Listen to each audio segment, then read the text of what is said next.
Hello guys, in today's video, I'm going to show you how to edit and delete labels in Gmail, helping you organize your inbox and manage your emails more efficiently. Let's begin. First, open your Gmail and find the label you want to edit or delete in the left sidebar of your inbox. Right over here, we have the labels section. Okay? Now, I want you to hover your mouse over the label. I'm going to go or choose YouTube over here and click on the three dots that appear to the right. This opens a menu of sections or as options for that label.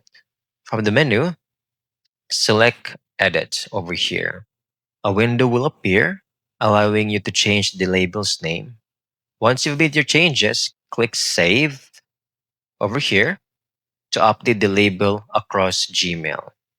If you want to remove a label entirely, hover over it again, like earlier, click on the three dots, and select Remove Label. This deletes the label but keeps all associated emails in your inbox of their own original folders. And that's it. By editing or removing labels, you can keep your Gmail organized and make it easier to find important emails. I hope you found this video very helpful.